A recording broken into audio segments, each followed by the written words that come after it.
Hi all, welcome to Blasters Arena. Kerala ബ്ലാസ്റ്റേഴ്സിന്റെ മുഖ്യ പരിശീലകൻ ആരായിരിക്കും എന്നതാണ് ആരാധകർ ഏറ്റവും കൂടുതൽ ഉറ്റുനോക്കിക്കൊണ്ടിരിക്കുന്ന കാര്യം. സെർജിയോ ലൊബേറയുടെ പേര് ഏറ്റവും കൂടുതൽ ഉയർന്നു കേട്ടിരുന്നു. അത് ഉറപ്പിക്കുന്ന തരത്തിലുള്ള റിപ്പോർട്ടുകളാണ് മലയാളത്തിലെ പ്രമുഖ മാധ്യമമായ മനോരമ ഇപ്പോൾ പുറത്തുവിട്ടിട്ടുള്ളത്. അതായത് കേരള ബ്ലാസ്റ്റേഴ്സിന്റെ പരിശീലകനായിക്കൊണ്ട് സെർജിയോ ലൊബേറ ചുമതലയേൽക്കും എന്നാണ് മനോരമ ഇപ്പോൾ പറഞ്ഞിട്ടുള്ളത്. അടുത്ത സീസണിലായിരിക്കും കേരള ബ്ലാസ്റ്റേഴ്സിന്റെ പരിശീലകനായിക്കൊണ്ട് സെർജിയോ ലൊബേറ വരിക.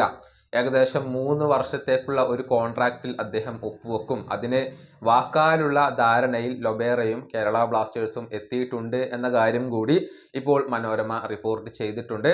മാത്രമല്ല, സെർജിയോ ലൊബേറയുടെ പ്രിയപ്പെട്ട താരമായ ഹ്യൂഗോ ബോമസും കേരള ബ്ലാസ്റ്റേഴ്സിലേക്ക് വരും എന്ന കാര്യം കൂടി ഇവർ റിപ്പോർട്ട് ചെയ്തിട്ടുണ്ട്. നിലവിൽ 2 പേരും ഒഡീഷക്കൊപ്പമാണ് ഉള്ളത്.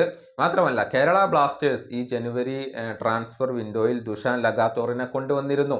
അത് സെർജിയോ ലൊബേറയുടെ നിർദ്ദേശപ്രകാരമാണ് എന്ന കാര്യം കൂടി ഇപ്പോൾ മനോരമ റിപ്പോർട്ട് ചെയ്തിട്ടുണ്ട്. ഇത്രയും വിവരങ്ങളാണ് അവർ നൽകിയിട്ടുള്ളത്. ഈ സീസണിൽ TG പുരുഷോത്തമനും അതുപോലെ തന്നെ തോമസും ചേർന്നുകൊണ്ടാണ് ടീമിനെ നയിക്കുക.